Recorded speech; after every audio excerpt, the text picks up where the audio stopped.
Okay, the first recipe I'm making is cracked chicken. This is probably my go-to recipe. It's so quick and easy, and then we just put it on lettuce wraps when we're done. So let's get started. All right, so what I'm gonna do is just put about 3 chicken breasts in the bottom of the Instant Pot.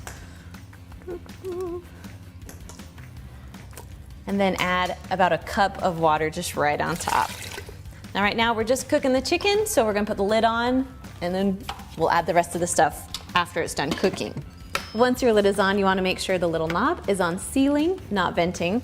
Then we're gonna push the pressure cook or the manual button. And because it's chicken, it's thawed chicken, we're gonna go to 20 minutes. So we're just gonna go up. There we go. So once you set the timer, you can just walk away. All right, once it's all done cooking, that little L will appear and start counting up. So we're just gonna take the little knob and turn it right over to venting.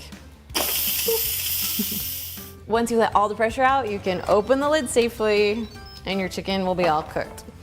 Okay, so you have 2 options. So you can drain your Instant Pot and then shred it in here, or I kind of like to shred it on the plate because it's a little bit easier to control. So I'm just gonna grab it. Now there's different ways you can shred. Lots of people like to put it in their KitchenAid mixer and just mix it all up. It shreds so easy. I usually have like bear claws, but I forgot to bring them today. So today we just get handy dandy forks. I'm just gonna shred this all up. Okay, so I shredded all the chicken. I actually took my pot and dumped out the liquid, and I'm gonna put my chicken right back into the pot. Now the chicken is still really hot. That's how we want it. And we're gonna put in 8 ounces of cream cheese. Now you can throw in the whole block like this, but I kind of like to break it up a little so it will melt a little faster.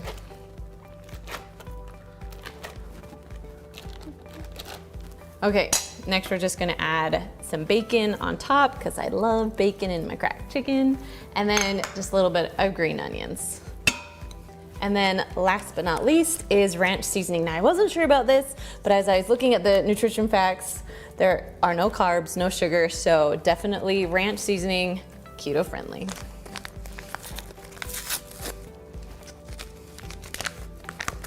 All right, we'll just dump that in too. So now we're just gonna stir it all up until all the cream cheese and everything is well combined. Now, I haven't touched anything on my Instant Pot yet. It still is at the L, so that means it's still gonna be in the keep warm mode. That's the way you want it so your cream cheese will melt a little bit better. All right, so once everything is mixed and well combined, it looks awesome and it smells good too. Okay, so to be keto friendly, I'm gonna put it on some little lettuce wraps. Now, if you're not keto, you could easily put this on rolls and it would taste amazing, but because we're going keto, we're gonna put it on their lettuce today.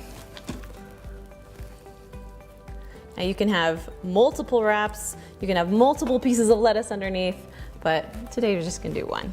Once we fill up our lettuce, then we're gonna add just a little bit of cheese on top. Now you don't have to do that, it's totally optional. But cheese is legal in keto, so this is how we're doing it. All right, all done with this recipe. Let's jump on over to the next one. All right, so the second recipe is Philly cheesesteak stuffed peppers, because I mean, you're trying to stay away from the carbs. So I thought Philly cheesesteak in peppers would taste amazing. So let's do this. So I'm gonna first turn my Instant Pot to saute. So push the button there. So we're gonna heat it up a little bit. Then we're gonna put about a teaspoon, a tablespoon, whatever you'd like, of olive oil. We're just gonna saute some vegetables, so we just need a little bit of oil. Okay, so when this is all done heating up, we're just gonna add some mushrooms. So I have just a package of mushrooms. They're called button mushrooms. You can get any kind of mushrooms you want. We're just gonna put it in there. I love mushrooms in Philly cheesesteaks. Now, if you don't like mushrooms, you don't have to add them in, but I love them. Then I just sliced up a whole onion. I like to do them pretty thin because I don't like huge chunks of onion in my Philly cheesesteak. All right, so we're just gonna mix this around a bit, saute until the vegetables are a little bit soft.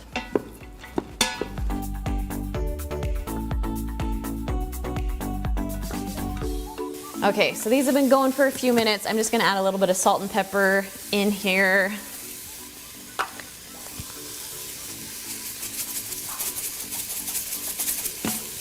and then mix it up a little bit. So you'll cook the vegetables for about 6 minutes or so.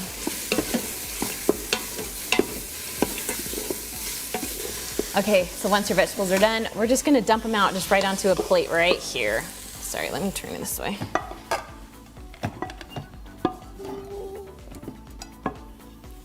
Okay, so I'm just gonna put this back in. It's okay if there's a little bit left because we're just gonna cook up the steak now. So I'm gonna add just a little bit more olive oil to the bottom. Now I did pre-cooked steak. You can also just get some steak that's already pre-cut from the butcher. However you like your Philly cheesesteaks, use that kind of meat. So this is pre-cooked, so pretty much I just have to warm it up. But if you get some from the butcher, you wanna make sure that it's pretty cooked all the way through. Okay, once your steak's done, we're just gonna add the mushrooms and onions just right back in.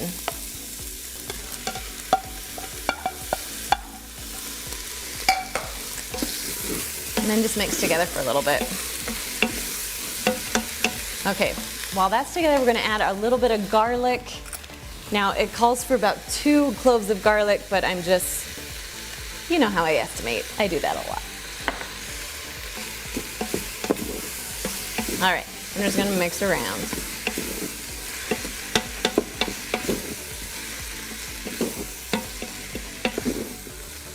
All right, we'll let that heat for just about a minute or so, and then we're gonna get to cooking our peppers. Okay, so once it's all done, we're gonna just put it back on the plate, and I'll show you why in just a minute.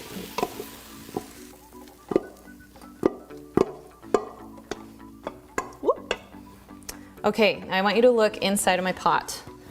This is one of the most common reasons you get the burn notice. So if you're sauteing something, you wanna make sure you scrub this pot really, really good before we start to pressurize something else. So I'm gonna go wash this and then I'll be right back. All right, so once it's pretty much clean, good enough, we're gonna put it in the bottom. Next, we're gonna add about a cup or so of water.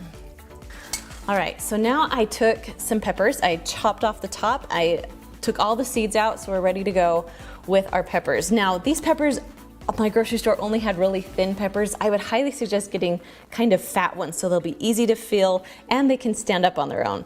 So I wanna show you what I did. I used like a little steamer basket and I put foil all around it so they can stand up so all my food won't leak out. You don't have, if you have something other than a steamer basket, you could use like a bowl or anything that will go inside of your Instant Pot that will hold your peppers on. The trick is you don't want to have your peppers touch the bottom of your Instant Pot. So you could even put them on a trivet and put foil all around them. We just don't want the peppers right on the bottom or they're gonna get pretty soggy.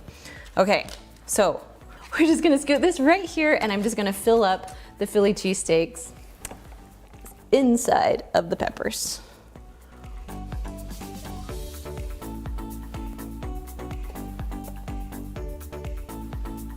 Okay, once the peppers are all full, you'll notice that I still have a little bit of steak and mushroom left. Now this will feed about 6 people. I only need 3 today, so I'm gonna take this and stick it in the freezer, so all I'll have to do is cook my peppers later. So that's kind of what's happening here. Okay, so now I'm gonna take some provolone cheese, just because I love provolone. You can use other kinds if you'd like. But now usually if it's a big pepper, you can just put this right on top, but because mine are little, I'm just gonna separate it a little bit and kind of just pack it in. We just kind of want our cheese topping. Also, you can also put a cheese layer in your pepper before you throw your peppers on, but I didn't today. All right, almost done here. All right, so right now my Instant Pot is still on saute. We don't want saute anymore, so we're gonna push cancel. Cancel. All right, and I'm just going to lower down my peppers into my pot. Okay, I'm gonna put the lid on. Make sure that little knob is turned to sealing, not venting.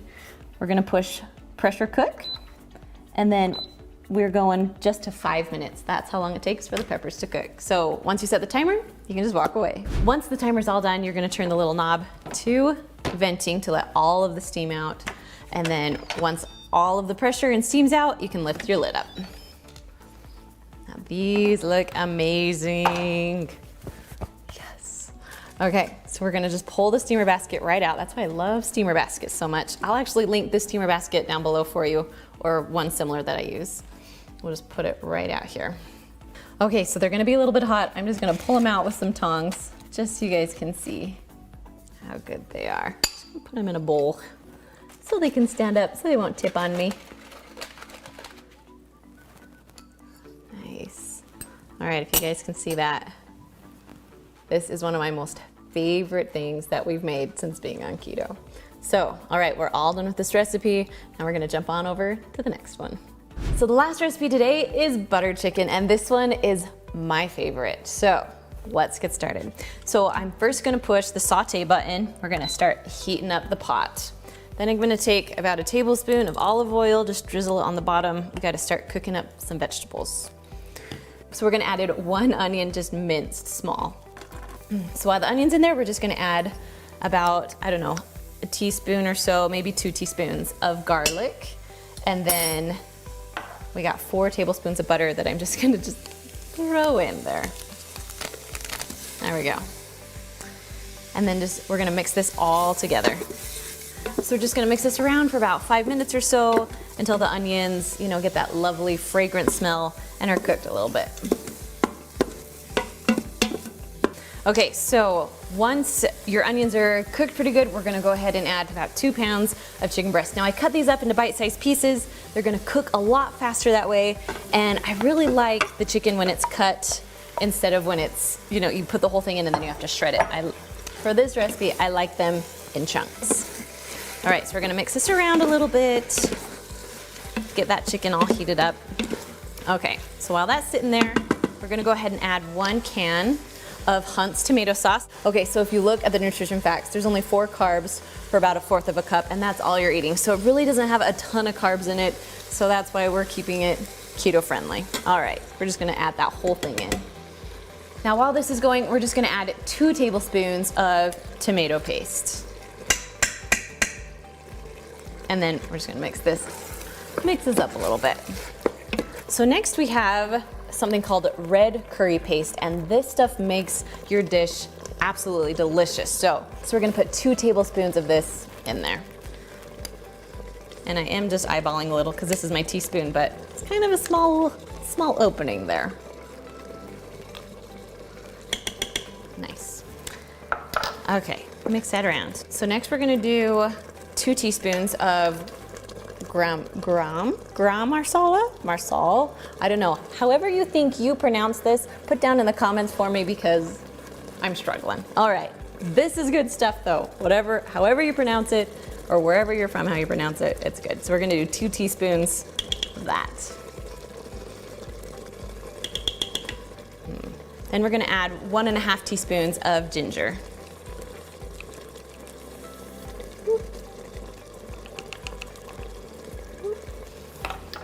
All right, let's mix that up a little bit. I like this because as you're adding stuff, you're still on saute, so your chicken is starting to cook, which will make the pressure cook time go a lot faster. Okay, mix that in a little bit. So next we're gonna add some smoked paprika. I love smoked. That's probably one of my most favorite spices. We're gonna add about just 1/2 teaspoon of this. So we're gonna use the other side of this. Now if you haven't seen these are these magnetic teaspoons. They are my favorite because they just stick all together and they have double teaspoon on them. So I'll link those down below for you guys. I love them. All right, mixing that up. And then our last thing is we just need to add a little bit of salt. So we're just gonna put that in. So it's about 1 teaspoon or so of salt. I like to eyeball my salt. And if you need more after, you can go ahead and add more after. Okay, so with this recipe, if you are using a Lux that doesn't have a burn notice, you are good to go now. You can put the pressure, put the lid on, but because I'm using a Duo, it's going to burn on the bottom. There's just not enough liquid. So I'm gonna add about 3/4 cup of water into it just so we can have enough liquid so it will pressurize. Okay, so I'm gonna push cancel right now. Just we wanna stop that sauteing going on.